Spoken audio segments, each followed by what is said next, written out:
OpenAI est la principale entreprise d'intelligence artificielle et leur récente série de modèles O1 est de loin l'IA la plus avancée à laquelle nous avons accès. Ce modèle d'IA a été entouré d'un tel secret que si vous osez lui demander ce qu'il pense pendant qu'il génère une réponse, il vous dira de ne plus jamais poser ce genre de questions. Si vous insistez trop, vous risquez même d'être banni des services d'OpenAI. Le modèle vous donne une réponse qui vous interdit de poser à nouveau ce type de questions. Si vous le faites trop souvent, vous pouvez effectivement être banni des services d'OpenAI. La raison de tout ce secret est que c'est une étape importante vers l'AGI. Et beaucoup pensent qu'OpenAI sera probablement la première entreprise à y parvenir. De nombreuses personnes ont voulu comprendre exactement comment ce système fonctionne. OpenAI a publié quelques articles, mais rien qui nous permette de vraiment comprendre ce qui se passe sous le capot. Cependant, un groupe de chercheurs chinois a récemment publié un article de recherche, et nous nous demandons maintenant s'ils ont réussi à percer le code. Ont-ils découvert comment O1 fonctionne et publié une feuille de route pour construire quelque chose de similaire? Voici l'article. Scaling of Search and Learning, une feuille de route pour reproduire O1 depuis une perspective d'apprentissage par renforcement. Cet article pourrait tout changer. Car si c'est vrai, cela signifie que les règles du jeu sont équilibrées, et ce n'est qu'une question de temps avant que de nombreuses autres entreprises commencent à produire des modèles d'IA comparables à OpenAI. Je vais décomposer cela en 4 parties, mais commençons par comprendre les bases du fonctionnement de cette IA. L'une des premières choses que nous avons est bien sûr l'apprentissage par renforcement avec l'IA. Prenons une analogie avec un jeu. Imaginez que vous essayez d'apprendre un tour à un chien. Vous donneriez une friandise au chien, qui est la récompense quand il fait quelque chose correctement, et il apprend alors à répéter ses actions pour obtenir plus de friandises. C'est essentiellement l'apprentissage par renforcement. Avec l'IA, le chien est essentiellement un programme et la friandise est une récompense numérique. Et le tour peut être n'importe quoi, de gagner une partie à écrire du code. Pourquoi l'apprentissage par renforcement est-il important pour la série O1 ? C'est parce qu'OpenAI semble croire que l'apprentissage par renforcement est la clé pour rendre son modèle si intelligent. C'est fondamentalement ainsi que ChatGPT apprend à raisonner et à résoudre des problèmes complexes par essai et erreur. Selon l'article, il y a 4 piliers. Vous pouvez voir ici qu'il nous donne un aperçu du fonctionnement d'O1. Nous avons l'initialisation de la politique, qui est le point de départ du modèle. Cela établit les capacités de raisonnement initial du modèle en utilisant le pré-entraînement ou le fine-tuning. C'est essentiellement la base du modèle. Nous avons la conception de la récompense, qui est bien sûr la façon dont le modèle est récompensé, dont nous venons de parler. Ensuite, nous avons la recherche, qui intervient pendant le temps d'inférence où le modèle est, entre guillemets, en train de penser. C'est ainsi que le modèle recherche différentes possibilités.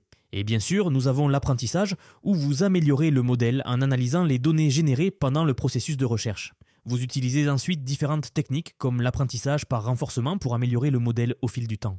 L'idée centrale est essentiellement l'apprentissage par renforcement. Le mécanisme central relie ces composants ensemble. Le modèle, qui est la politique, interagit avec son environnement. Les données circulent des résultats de recherche vers le processus d'apprentissage et la politique améliorée est réintégrée dans la recherche, créant une boucle d'amélioration continue. Le diagramme met en évidence la nature cyclique du processus. La recherche génère des données pour l'apprentissage met à jour la politique, et ainsi de suite. Pour vraiment comprendre comment cela fonctionne, nous devons comprendre la politique. Ce sont les bases, c'est le fondement du modèle. Imaginez que vous enseignez à quelqu'un à jouer à un jeu complexe comme les échecs. Vous ne le mettriez pas face à un grand maître dès le premier jour. Vous commenceriez par lui apprendre les bases, comment les pièces se déplacent, les stratégies de base et peut-être quelques ouvertures courantes. C'est essentiellement ce qu'est l'initialisation de la politique pour l'IA. Dans le contexte d'une IA puissante comme ChatGPT, l'initialisation de la politique consiste à donner à l'IA une base solide de raisonnement avant même qu'elle ne commence à essayer de résoudre des problèmes vraiment difficiles. Il s'agit de l'équiper d'un ensemble de compétences et de connaissances de base sur lesquelles elle pourra s'appuyer grâce à l'apprentissage par renforcement. L'article suggère que pour O1, ce départ anticipé se fait probablement en 2 phases principales. Le pré-entraînement que nous pouvons voir ici. C'est là où vous entraînez l'intelligence artificielle sur des données textuelles massives. Imaginez que vous laissez l'IA lire l'intégralité d'Internet, ou du moins une grande partie. En faisant cela, l'intelligence artificielle apprend comment fonctionne le langage, comment les mots sont reliés entre eux et acquiert une vaste quantité de connaissances générales sur le monde. Pensez-y comme apprendre la grammaire, le vocabulaire et les faits de base avant d'essayer d'écrire un roman.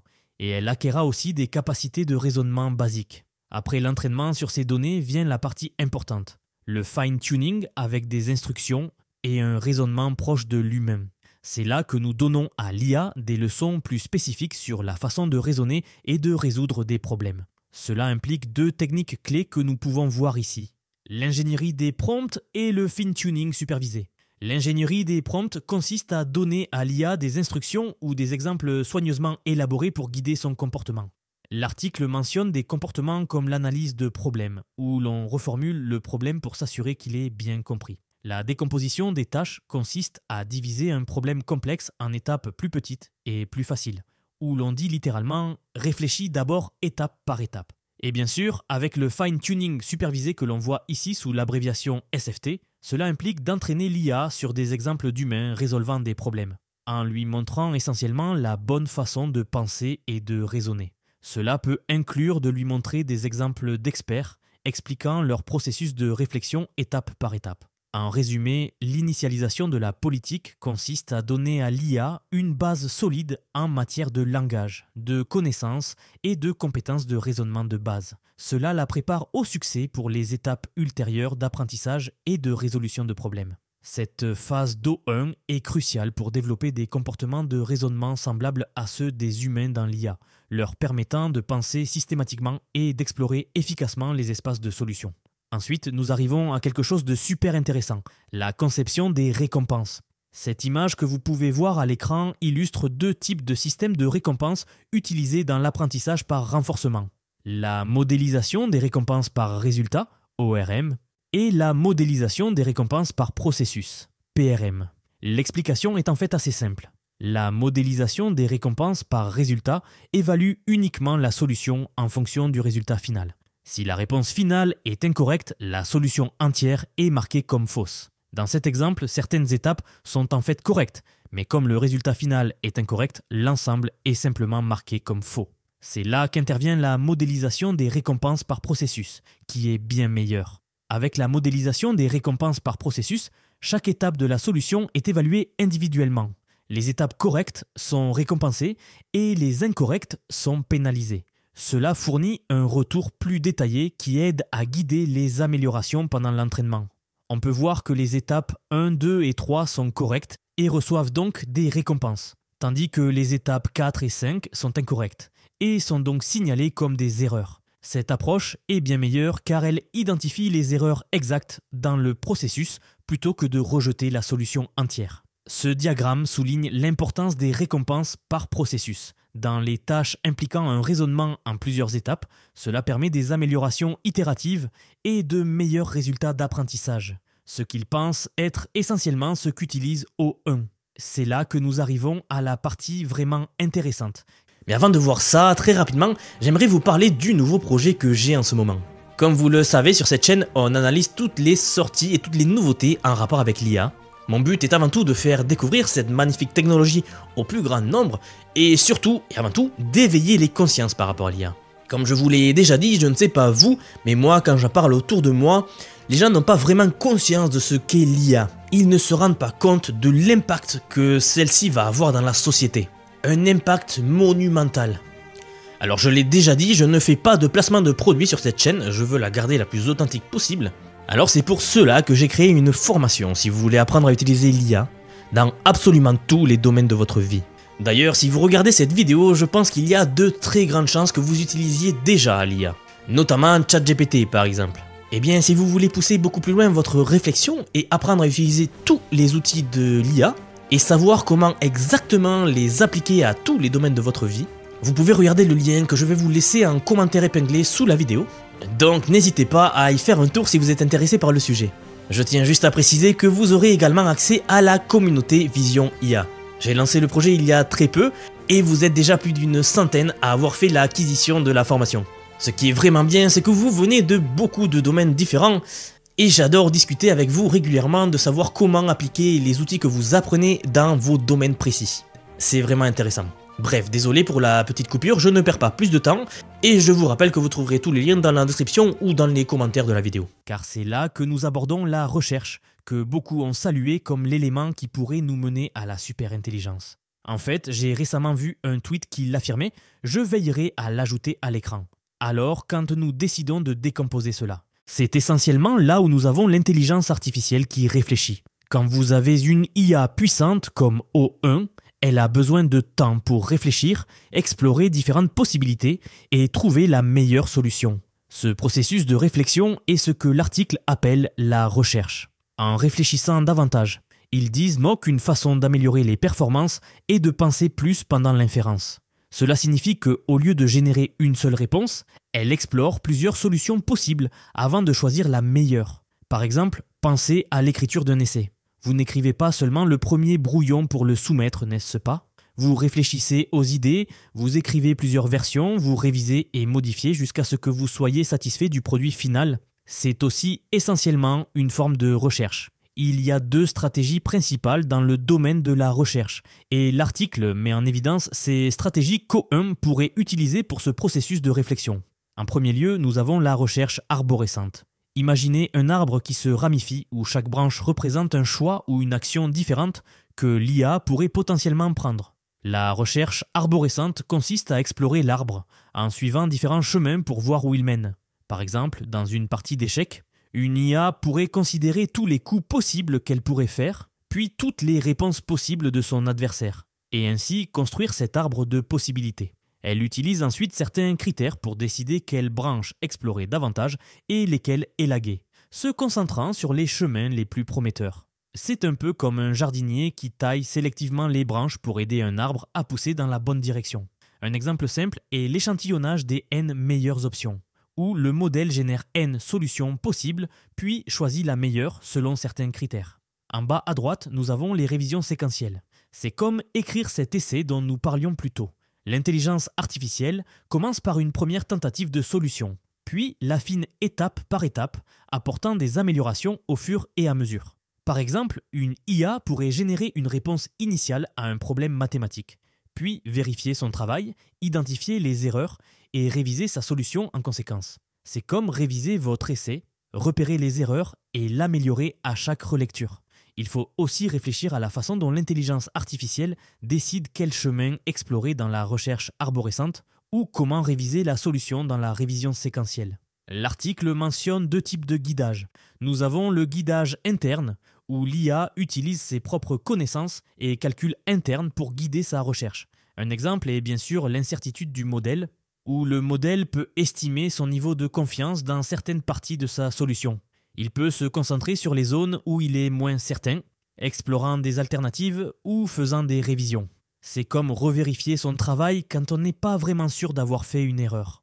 Un autre exemple est l'auto-évaluation, où l'IA peut être entraînée à évaluer son propre travail, identifiant les erreurs potentielles ou les zones d'amélioration. C'est comme avoir un correcteur interne qui révise votre écriture et suggère des changements. Ensuite, nous avons le guidage externe qui consiste à obtenir des retours du monde extérieur pour guider la recherche. Un exemple est le retour environnemental, où dans certains cas, l'IA peut interagir avec un environnement réel ou simulé et obtenir des retours sur ses actions. Par exemple, un robot apprenant à naviguer dans un labyrinthe pourrait recevoir des retours indiquant s'il se rapproche ou s'éloigne du but.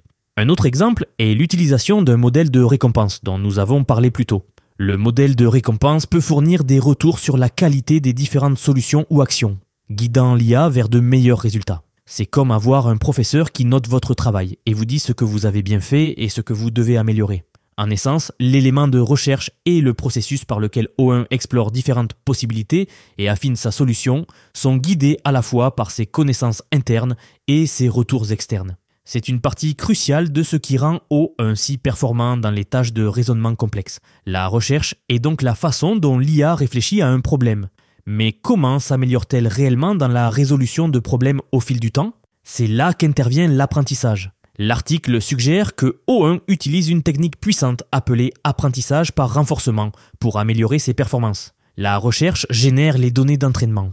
Rappelez-vous comment nous avons parlé de la recherche générant plusieurs solutions possibles ? Eh bien, ces solutions, ainsi que les retours du guidage interne ou externe, deviennent des données d'entraînement précieuses pour l'IA. C'est comme un étudiant qui s'entraîne pour un examen. Il pourrait essayer de résoudre différents exercices, obtenir des retours sur ses réponses et apprendre de ses erreurs. Chaque tentative, qu'elle soit réussie ou non, fournit des informations précieuses qui l'aident à apprendre et à s'améliorer. Il existe 2 méthodes principales d'apprentissage. Et l'article se concentre sur 2 méthodes principales qu'O1 pourrait utiliser pour apprendre à partir des données générées pendant cette recherche. La première méthode concerne les méthodes de gradient de politique comme PPO. Ces méthodes sont un peu plus complexes, mais l'idée de base est que l'IA ajuste sa politique interne, qui est sa stratégie pour choisir ses actions, en fonction des récompenses qu'elle obtient.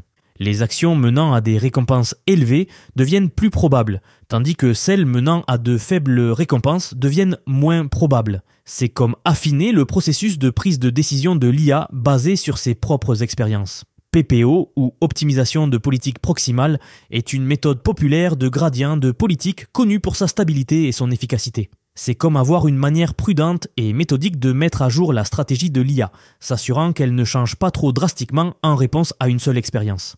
Ensuite, nous avons le clonage comportemental, qui est une méthode plus simple où l'IA apprend à imiter les solutions réussies. C'est comme apprendre par imitation. Si le processus de recherche trouve une très bonne solution, une qui obtient une récompense élevée, l'IA peut apprendre à copier cette solution dans des situations similaires. C'est comme un étudiant qui apprend à résoudre un problème mathématique en étudiant un exemple résolu.